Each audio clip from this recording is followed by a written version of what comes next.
ملا تھا. ایسے میں 12 سال کا بچہ تجارتی سفر پر نکل کھڑا ہوتا ہے. شام کا سفر آپ نے کیا. آج جب لوگ کہتے ہیں نا بچوں کو انیبل کریں، بچوں کو جو ہے وہ یہ سکھائیں، بچوں کو سکلز سکھانی چاہیے، بچوں کو کام سکھانا چاہیے، تو میں یہ کہتی ہوں کہ ہمیں اپنے رسول کی طرف دیکھنے سے یہ پتہ چلتا ہے کہ کس طرح انہوں نے چیلنجز کو میٹ کیا. میں ایک عبد کی سٹوری کا صرف ایک اوور ویو کرانا چاہتی ہوں تاکہ یہ پتہ چلے کہ آپ کی زندگی کے سٹریس کیسے تھے اور آپ نے اسے کوپ کیسے کیا.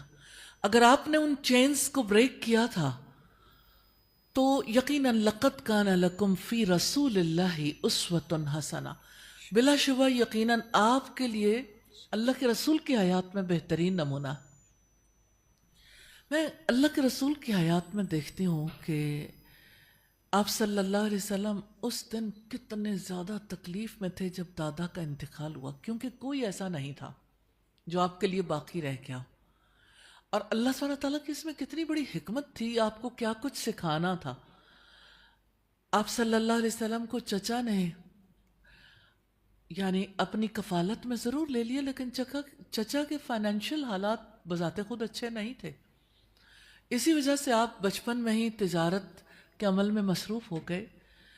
لیکن میں ضرور یہ کہنا چاہتی ہوں کہ اس در یتیم کو دیکھیے کیسی پاک زندگی گزاری، کتنی خوبصورت زندگی کہ آپ کے ارد گرد کے لوگ آپ کو صادق اور امین کہتے تھے. ایکٹیویٹیز کیا تھیں؟ آپ ایسا تو نہیں کہ آپ کو سٹریس نہیں ہوتا تھا. 3 لوگ تھے جن کا نام فضل تھا، اور مکہ کے لوگ بہت پریشان تھے اس بات پہ کہ لوگ کس طرح سے ضعیفوں کو، مظلوموں کو دبا لیتے تھے. تو انہوں نے ایک آپس میں معاہدہ کیا تھا جس حلف الفضول تھا. اور آپ جانتے ہیں کہ اس دور میں جنگیں کتنی ہوا کرتی تھیں. آپ صلی اللہ علیہ وسلم نے اس معاہدے میں شرکت کو اپنے لیے اعزاز سمجھا کہ اگر آج بھی مجھے ویسے معاہدے کرنے پڑے تو میں آج بھی ویسا معاہدہ کر سکتا ہوں. 25 برس کی عمر میں 40 برس کی عورت سے نکاح کیا. لیکن یہ کوئی ایسی بات نہیں ہے کہ آپ کے لیے ینگ لڑکیاں نہیں تھیں، آپ کر نہیں سکتے تھے. اگر آپ ہسٹوریکلی دیکھیں تو ہمیں پتہ چلتا ہے کہ اس دور میں لوگوں کے لیے خواب تھا سیدہ خدیجہ سے نکاح کرنا، کیونکہ بزنس لیڈی تھیں اور بہت زیادہ فراست رکھنے والی تھیں اور بہت مالدار بھی تھیں. تو نیچرلی لوگوں کے لیے یہ بہت بڑا چانس تھا جس کو وہ اویل کرنا چاہتے تھے. لیکن سیدہ خدیجہ نے آپ کا انتخاب کیا. آپ شادی کے بعد دیکھیے، نکاح کے بعد کے چیلنجز کس طرح سے. 35 ایئرس کی ایج تھی جب آپ صلی اللہ علیہ وسلم نے حجر اسود کو نصب کیا. 35 سال کے تھے. اور پھر آپ یاد کریں اس وقت کو جب آپ صلی اللہ علیہ وسلم غار حرا جایا کرتے تھے. آپ کا حرا میں جانا کوئی چھوٹی بات نہیں ہے، کیونکہ آپ سٹریس میں تھے. آپ کو سمجھ نہیں آتی تھی اپنی قوم کو کس طریقے سے اس ساری صورتحال سے نکالوں. جیسے آج ڈیجیٹل دور کا ایک چیلنج ہے نا، ہمارا بچہ جیسے سوچتا ہے، کرتا ہے، ہم سب بھی جس طرح کی دنیا میں رہتے ہیں تو اس دنیا کے چیلنجز الگ ہیں، اس دنیا کا سٹریس بھی الگ نوعیت کا ہے. تو آپ صلی اللہ علیہ وسلم نے اس صورتحال میں جب کچھ نہیں کر پاتے تھے تو آپ کے لیے بہت ڈیفیکلٹ تھا کس طرح سے اس صورتحال کو کوپ کریں. تو آپ غار حرا میں جاتے تھے، اور حرا میں آپ کی عبادت کیا تھی؟ ظاہر ہے اس وقت تک کوئی نمازیں تو نہیں تھیں، اس وقت تک ذکر اذکار اور ایسی چیزیں بھی نہیں تھیں. پھر آپ کیا کرتے تھے؟ آپ صلی اللہ علیہ وسلم غور و فکر کرنے آتا تھا. حتیٰ کہ قرآن حکیم نے اس کو ڈسکس کیا ہے کہ ہم نے آپ پر سے وہ بوجھ اتار دیا، الذی انقض ظہرک، جس نے آپ کی کمر کو توڑ دیا تھا، یعنی آپ کو اس قابل نہیں رہنے دیا تھا کہ آپ اسے برداشت کر سکتے. تو رسول اللہ صلی اللہ علیہ وسلم کو کس کس طرح کی صورتحال کرنی پڑی. آخر یہ کیسے ہو گیا کہ جب پہلی وحی نازل ہوئی اور حضرت جبریل علیہ السلام نے آپ کو سینے سے لگا کے بھینچا اور آپ کا دل اس برے طریقے سے دھڑک رہا تھا.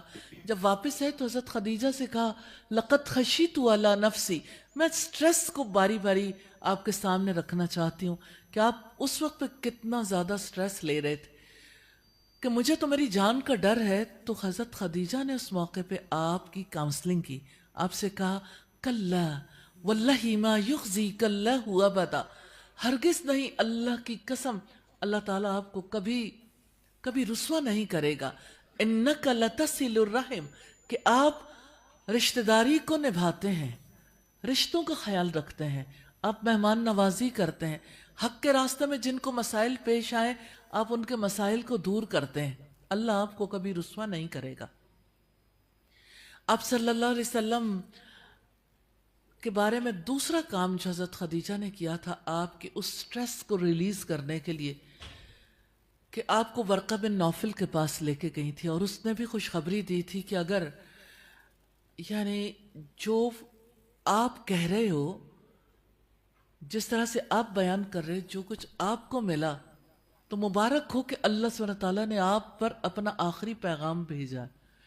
اور ساتھ ہی انہوں نے یہ کہا کاش میں اس وقت جوان ہوتا جب آپ کی قوم آپ کو آپ کے علاقے سے نکال دے گی.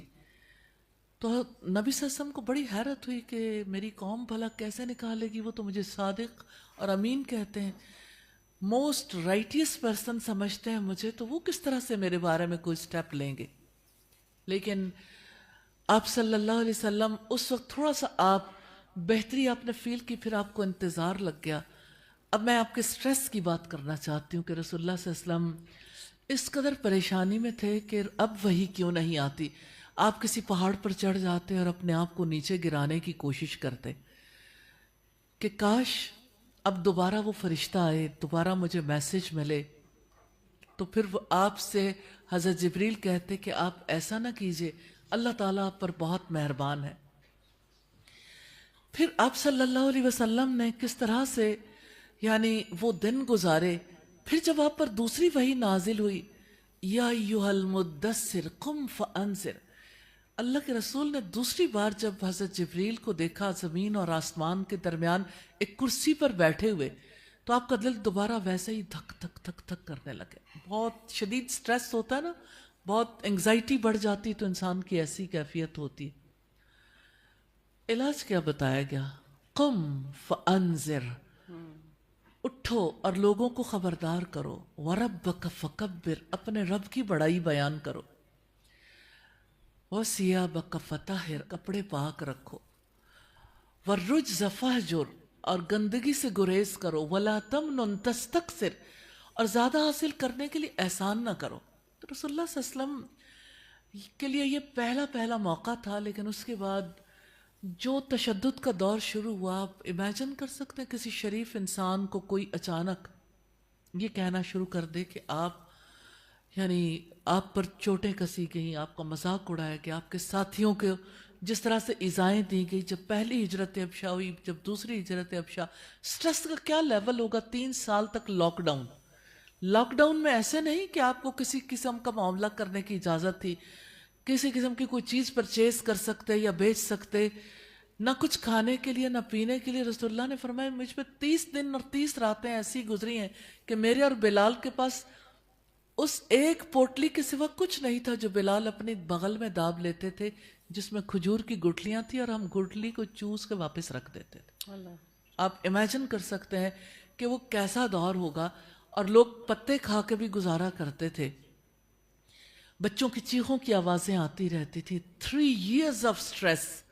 لیکن آپ کی زندگی میں اطمینان کیسے آیا؟ آپ صلی اللہ علیہ وسلم کی حیات کا وہ دن ہم کیسے بھول سکتے ہیں جب آپ طائف گئے تھے، اور طائف والوں نے جس طرح سے آپ کے پیچھے لڑکے لگا دیے جو آپ پہ پتھر مارتے تھے، اور آپ صلی اللہ علیہ وسلم کے بارے میں بری باتیں بھی کرتے تھے. آپ کے جوتوں میں لہو جم گیا. آپ کے لیے ان کا تالیاں پیٹنا اور پتھر کھا کے پھر اپنے آپ کو کنٹرول کرنا کتنا ڈیفیکلٹ ہوگا. کہ پہاڑوں کا فرشتہ جب آپ کے پاس آیا اور اس نے کہا کہ اے محمد اگر آپ اجازت دیں تو ان دونوں پہاڑوں کا آپس میں ملا دیں اس ویلی کے سارے لوگ بیچ میں ختم ہو جائیں گے جنہوں نے آپ کو اذیت دی. آپ امیجن کر سکتے ہیں کہ اللہ کے رسول کا آنسر کیا تھا کہ اتنے بڑے سٹریس میں بھی آپ نے کہا ایسا نہ کرنا, ہو سکتا ہے ان کی نسلوں سے ایسے لوگ اٹھیں جو اللہ سبحانہ تعالیٰ کی توحید کے قائل ہوں, جو اللہ تعالیٰ کی عبادت کرنے والے. طائف کے دن کا سٹریس پھر جب آپ صلی اللہ علیہ وسلم, جب تک آپ کے چچا زندہ تھے صورتحال فرق تھی کیونکہ بہت سارا سٹریس وہ لے لیتے تھے, لیکن جب آپ کے چچا کا انتقال ہو گیا تو ابو لہب, چچا تھا وہ بھی, لیکن ابو لہب نے کہا کہ اب موقع ہے, محمد کو ہم اپنے قبیلے سے باہر نکال دیتے ہیں, پھر محمد کا خون سب کے لیے حلال ہو جائے گا, یعنی کوئی اس کا کلیم نہیں کر سکے گا. اور ابو لہب نے ایسا کر دیا, اس لیے آپ طائف گئے تھے کہ کوئی نیا مقام تلاش کیا جائے. اور اس کے بعد آپ دیکھیے کہ کس طرح واپس آنا آپ کے لیے کتنا ڈیفیکلٹ تھا, اور مکہ میں وہ دن گزارنے, اور انہی دنوں میں اللہ سبحانہ تعالیٰ نے سٹریس کو دور کرنے کے لیے آپ کو آسمان بلایا, اور پھر کس طرح سے ہجرت ہوئی, اور ہجرت کا سفر ہے.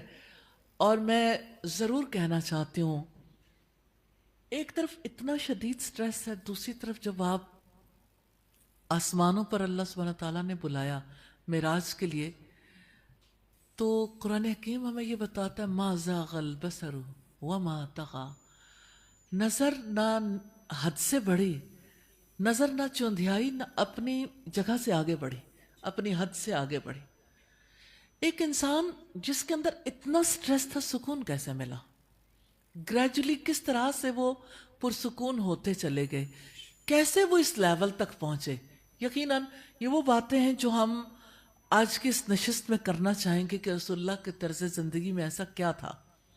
لیکن ایک جھلک چند اور واقعات کی بھی دیکھ لیتے ہیں کہ جب آپ مدینہ میں آئے, جب بدر کے لیے گئے, تو اللہ کے رسول کا سٹریس کتنے عروج پر تھا. جس وقت آپ دعا کر رہے تھے, حضرت علی گئے دیکھنے کے لیے کہ رسول اللہ اس وقت پہ کیا کر رہے ہیں, تو آپ صلی اللہ علیہ وسلم اس وقت اللہ سبحانہ تعالیٰ سے دعا کر رہے تھے,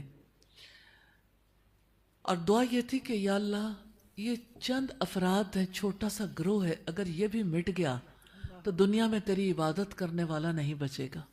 اور پھر آپ صلی اللہ علیہ وسلم نے جس طرح سے اللہ سبحانہ تعالیٰ سے دعا کی, یا حیو یا قیوم برحمتک استغیث, اے زندہ رہنے والے, اے قائم رہنے والے, ہم سب تجھ سے تیری رحمت کی فریاد کرتے ہیں. تو اللہ سبحانہ تعالیٰ سے جو فریاد آپ نے کی, اس کا نتیجہ یہ نکلا کہ اللہ تعالیٰ نے بدر کی فتح دی, لیکن احد کا میدان تھا, اور کس طرح سے آپ صلی اللہ علیہ وسلم نے کیسے کیسے حالات اس دوران فیس کیے. ایک تو یہ کہ عبداللہ ابن ابی اپنے 300 افراد کو لے کے راستے سے الگ ہو گیا. کتنا زیادہ سٹریسفل لمحہ ہوتا ہے وہ, جب یعنی ایک پہلے ہی تعداد میں کم تھے, پھر اتنا بڑا گروپ الگ ہو گیا. پھر جب آپ میدان میں گئے, پہلے فتح حاصل ہوئی, لیکن پھر جب جن 50 لوگوں کو آپ نے درے پر متعین کیا تھا کہ آپ نے اپنی جگہ نہیں چھوڑنی, وہ 50 لوگ جو ہیں وہ اپنے امیر کے کہنے پر بھی رکے نہیں کہ جب مسلمانوں کو فتح ہوئی تو مال غنیمت حاصل کرنے کے لیے آئے. یہ وہ موقع تھا جب فوج میں بھگدڑ مچ گئی, اور خالد بن ولید جو ابھی تک مسلمان نہیں ہوئے تھے, انہوں نے پیچھے سے آ کے حملہ کیا, تو مسلمانوں کی جیتی ہوئی بازی جو ہے وہ ہار گئے, اور رسول اللہ بھی اکیلے رہ گئے. اس موقع پر آپ کا دانت شہید ہوا تھا, اور اس موقع پر آپ کا چہرہ اس میں یعنی خود کے اندر چیزیں چہرے کے اندر کیل سے چبھ گئے تھے. تو رسول اللہ نے فرمایا تھا اللہ اس قوم کو کیسے فلاح دے گا جس نے اپنے نبی کے چہرے کو خون آلودہ کر دیا. تو اللہ سبحانہ تعالیٰ نے فوراً گرفت کی کہ فیصلہ کرنے کا اختیار آپ کے ہاتھ میں نہیں ہے. ریلی یہ جو سٹریس کی چین ہے نا, اس کو ڈیکوڈ کرنے والی یہی چیز ہے, لیکن ہم اس کے اوپر آفٹر ورڈز بات کریں گے, کیونکہ زندگی میں سٹریس ہوتا کب ہے؟ جب ہم ریالٹی سے لڑتے ہیں, جب ہم ریالٹی کو فیس کرنے کی بجائے اپنے آپ کو سرنڈر کرنے کی بجائے اس چیلنج کو ایکسیپٹ کر لیتے ہیں، وہیں سے سٹریس شروع ہوتا ہے۔ اللہ سبحانہ تعالیٰ نے اس موقع پہ آپ کو کیسے کنٹرول کیا تھا کہ یہ آپ کا اختیار نہیں، فیصلہ آپ کے ہاتھ میں نہیں، فیصلہ چھوڑ دو، فیصلہ آپ نے خود نہیں کرنا۔ اور پھر آپ دیکھیے کہ آپ صلی اللہ علیہ وسلم 70 افراد کو شہید کروا کے، اور 70 لوگ زخمی تھے، مدینہ واپس پہنچے۔ اب گھر گھر میں ظاہر ہے کہ شہداء تھے اور ہر خاندان زخم خوردہ تھا۔ اس موقع پر آپ صلی اللہ علیہ وسلم نے دوبارہ چیلنج دیا کہ اٹھیں، اب دوبارہ نکلنا ہے۔ اگلی صبح لوگ زخمی قدموں کے ساتھ اور زخمی جسموں کے ساتھ دوبارہ نکلے۔ اللہ سبحانہ تعالیٰ نے اس میں آپ صلی اللہ علیہ وسلم اور آپ کے ساتھیوں کے لیے فتح مقدر کی، الحمدللہ۔ اور مال غنیمت بھی بہت کچھ، یعنی اس جگہ تجارت ہوئی تو بہت کچھ ملا۔ لیکن کچھ اور چیزیں، جیسے غزوہ احزاب کے موقع پر اللہ سبحانہ تعالیٰ کہتے ہیں یاد کرو وہ موقع جب کلیجے منہ کو آ گئے تھے، یعنی اتنا سٹریس تھا، اتنا سٹریس تھا کہ یعنی اسلام کی زندگی کے لیے تو خطرہ تھا، یعنی کوئی فرد بھی نہ بچ پاتا۔ کہ جب آپ صلی اللہ علیہ وسلم نے حضرت سلمان فارسی کے مشورے پر خندق کھدوائی اور کس طرح سے مدینہ کو بھی سیو کیا، اور یہ موقع ایسا تھا کہ جب اللہ کی مدد آئی، آندھی آئی اور ان کے خیمے الٹے اور پورا عرب چڑھ دوڑا تھا، تو کس طرح سے اہل عرب کے لیے پھر یعنی مسلمانوں کو ایکسیپٹ کیے بنا کوئی چارہ نہیں تھا۔ اور آپ سوچئے کہ اتنا زیادہ دشمنی برداشت کرنے کے بعد جب آپ مکہ فتح ہوا اور آپ مکہ میں انٹر ہو رہے تھے، ذرا سکون کے لمحات دیکھیے کہ آپ صلی اللہ علیہ وسلم نے اس موقع پر کہا لا تثریب علیکم اليوم، آج کے دن تم سے کوئی مواخذہ نہیں۔ جسٹ امیجن، فارگیو کرنا، اور ایسی دشمنی پر فارگیو کرنا کتنا ڈیفیکلٹ ہوتا کہ آج کے دن تم سے کوئی کچھ نہیں پوچھے گا۔ حضرت یوسف علیہ السلام نے یہ بات کہی تھی، اور پھر کس طرح اپنے بھائیوں سے، جب بھائیوں نے یعنی حضرت یوسف علیہ السلام کو ساری زندگی دکھ دینے کے بعد انہیں ان سے آ کے جب ملاقات ہوئی، تب اس موقع پر حضرت یوسف علیہ السلام نے یہ بات کہی، الحمدللہ۔ تو اسی طرح آپ نے بھی یہی الفاظ کہے تھے۔ تو آپ کی پوری حیات میں بڑے بڑے چیلنجز تھے، کبھی سلطنت روما سے مقابلہ ہے، کبھی اندرونی خلفشار ہے، اور ایک ایک قبیلہ جنگ کرنے کے لیے تیار ہے، اور کتنے وہ موقع کتنا شدید تھا رسول اللہ کے لیے جب 70 افراد شہید ہوئے، اور وہ بھی حفاظ کرام تھے۔ آپ نے اتنے چیلنجز کس طرح سے بیئر کیے؟ اتنی سٹریسفل لائف تھی۔ آپ جانتے ہیں وارز میں بے شک کتنے بڑے واریئرز ہوں، لیکن اس موقع پر اپنے آپ کو کنٹرول کرنا کتنا مشکل ہو جاتا ہے۔ تو یہ ہماری لائف نہیں ہے کہ جس میں یعنی سٹریس ہے، کیونکہ آج تو ہم جس دور میں رہتے ہیں، اس دور میں سوشل میڈیا کی وجہ سے، ٹیکنالوجی کی وجہ سے، انفارمیشن ٹیکنالوجی کی وجہ سے، ہر فرد جس نے صبح اٹھنا ہے اور اٹھتے ساتھ سب سے پہلے اپنا انسٹا، اپنی کوئی ریل، اپنا کوئی چیز، یعنی آپ کی اسکرولنگ ہوگی، کوئی نہ کوئی چیز ایسی دیکھنی ہے، اور صبح اٹھتے ہی پتہ چلے گا سیلاب آ گیا، فلاں جگہ اتنے قتل ہو گئے، فلاں جگہ یہ بات ہو گئی۔ اتنی ساری چیزیں سر پہ آئیں تو آپ سیدھا سوچنے کی پوزیشن میں بھی نہیں رہتے۔ اور پھر آپ یہ دیکھیے کہ اتنی بھگتی دوڑتی زندگی ہے جہاں پہ کوئی یعنی کسی ایک ایونٹ پر بھی مس ہو جاتا ہے تو اس کے لیے یہ کتنا بڑا سٹریسڈ ہے، کتنا بڑا سٹریس ہے کہ انسان اپنے آپ کو جب مس محسوس کرتا ہے کسی جگہ سے بھی۔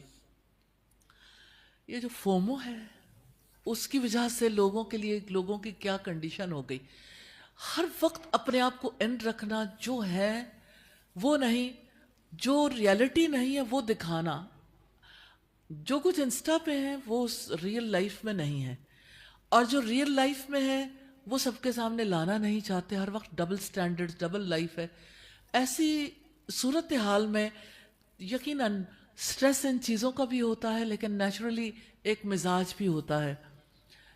کچھ لوگ ایسے ہوتے ہیں کہ جو یعنی چیزوں کو بہت حساسیت ان کے اندر ہوتی ہے، اور چیزوں کو دیکھتے اس طرح سے جس کی وجہ سے یعنی ان سوچنے کا انداز ایسا ہے جس کی وجہ سے زیادہ انگزائٹی ہوتی ہے, زیادہ پریشرز فیس کرنے پڑ, اور یہ تو بڑی معصوم سی سیدھی سادی چیزیں ہیں نا. گھر میں جہاں 2 افراد رہیں, 4 افراد رہیں, ان کے درمیان اگر کوئی یعنی مزاجوں کا کلیش ہوتا ہے, جوائنٹ فیملی سسٹم یا اسی طرح سے باقی جو معاملات ہیں وہ بھی اپنی جگہ پر ہیں.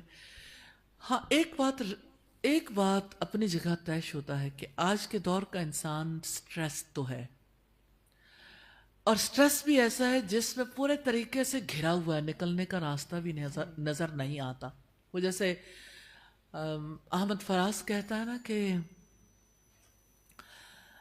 خود کو یوں محصور کر بیٹھا ہوں اپنی ذات میں, منزلیں چاروں طرف ہیں راستہ کوئی نہیں, کیسے رستوں سے اور کہاں جائے فراز, یا ہجوم دوستاں ساتھ تھا یا کوئی نہیں. تو آپ کی فرینڈ شپ سوشل میڈیا پہ تو بہت بڑی تعداد سے ہوتی ہے اور ریئل لائف میں کوئی نہیں, اور ظاہر ہے کہ آپ مینٹلی بزی رہتے ہیں, انگیجڈ رہتے ہیں, اور جب اس انگیجمنٹ سے باہر آتے ہیں تو کچھ نہیں. تو یہ ایک یعنی اس طرح کی ایک ورلڈ میں رہنے والے فرد کے لیے نیچرلی حل تو چاہیے. تو حل کیا ہے اس کا, انشاءاللہ اس آج کے نشست میں ہم اسے دیکھیں گے. جی مجھے جو بات ماشاء اللہ جب بھی آپ تذکرہ کرتی ہیں اور ہم رسول اللہ صلی اللہ علیہ وسلم کی زندگی سے ہم کہتے ہیں وہ ہمارے لیے اسوہ کامل ہے, یعنی وہ ہمارے لیے گائیڈ لائن اگر ہم نے کہیں سے لینی ہے تو وہیں سے لینی ہے. ہی از اے پرفیکٹ ایگزامپل. بٹ اتنے واقعات ابھی آپ نے کوٹ کیے, ہمارا وہی کنیکشن ویک ہے کہ جب ہم پہ کوئی مصیبت آتی ہے, رسول اللہ نے جان, مال, اولاد, بیویوں سے, بچوں سے, سب سے آزمائے گئے, پھر ساتھیوں سے آزمائے گئے. ابھی جیسے ڈفرینٹ غزوات کا آپ نے ذکر کیا, آئسولیٹ کر دیے گئے, تنہائی میں ڈال دیے گئے کہ ٹھیک ہے, پھر تانے بھی سنے. جب یہ سچویشن میرے پہ آئے گی, جب یہ سچویشن ہم پہ آتی ہے, ہماری وہ سوچ وہاں جا کے کنیکٹ نہیں ہوتی کہ اس وقت پہ رسول اللہ کا طرز عمل کیا تھا یا اس دور میں انہوں نے کیا کیا. جیسے آپ نے اتنا کاملی ہر جگہ نظر آتا ہے اللہ تعالیٰ کے رسول کی پرسنالٹی کہ وہ ہر سچویشن میں کنیکٹڈ ٹو اللہ ہیں اور اس کو کوپ کر رہے ہیں اور کہیں پینک نہیں ہو اچھا. رہے. پھر ایک چیز دیکھیے نا کہ ایک ہمارا سٹریس لیول ہے اور کسی کے بچے کی ڈیتھ ہو جاتی ہے, نیچرلی صدمہ ایسا ہے جو یعنی اس کو بیئر کرنا اور اس کو لمبے عرصے تک بیئر کرنا نیچرلی بہت یعنی جس میں پڑتی ہے وہی جانتا ہے, دوسرے لوگ تو صرف اسے کہہ سکتے ہیں, لیکن بہت بڑا صدمہ. رسول اللہ کے بیٹے کا انتقال ہوا تو آپ سوچیں کہ ارد گرد کیا چینج آئی ہے.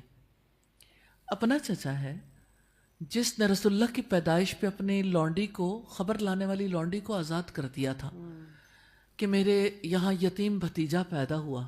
ہمارے یہاں اللہ سبحانہ تعالیٰ نے ایک بیٹا دیا ہے اور وہ بھی اس بھائی کا جو دنیا سے جا چکا. اب سوچئے کہ اس وقت پہ ایکٹیویٹی کیا تھی. عاص بن وائل سہمی حرم کی طرف بھاگا یہ خبر دینے کے لیے کہ محمد کی جڑ کٹ گئی, کہ اب تو کوئی محمد کا ہے ہی نہیں, کہ اس کی نسل ہی ختم ہو گئی, کہ اس کا جو بیٹا تھا اس کا انتقال. تو رسول اللہ کو صرف یہ نہیں فیس کرنا پڑتا تھا کہ اپنا جو دکھ ہے کہ بیٹے کے انتقال کا جو دکھ ہے وہ اپنی جگہ پر, لیکن جو تانے اور جو ماحول آپ کے خلاف کھڑا ہوتا اور جو آپ کے مشن کے بارے میں پھر جس طرح سے چہ میں گوئیاں باتیں ہوتی تھیں, اور اللہ سبحانہ تعالیٰ نے اس موقع پر آپ صلی اللہ علیہ وسلم پر سورہ الکوثر نازل کی اور اللہ تعالیٰ نے یہ فرمایا ان شانئک ھو الابتر, بے شک تمہارا دشمن ہی جڑ کٹا ہے. تو یقیناً نبی صلی اللہ علیہ وسلم کو سکون ملتا ہوگا, اللہ سبحانہ تعالیٰ کی طرف سے تسکین اور سکینت بھی اترتی ہوگی. آپ صلی اللہ علیہ وسلم کا بیٹے کے انتقال پہ, پہلا بیٹے کا انتقال ہے, پھر ابراہیم جس وقت ان کی ڈیتھ ہوئی تو آپ صلی اللہ علیہ وسلم نے انہیں گود میں لیا. سکون کی بات کرنا چاہتی ہوں. آپ نے کہا ابراہیم تمہارے غم میں آنکھ آنسو بہاتی ہے لیکن زبان وہی کہے گی جو اللہ تعالیٰ چاہتا ہے. اس سے ہمیں لیسن ملتا ہے, اس سے ہمیں وہ اصل جو ڈیکوڈ ہوتی ہوئی بات نظر آتی ہے نا, اللہ کی رضا پر راضی ہونا.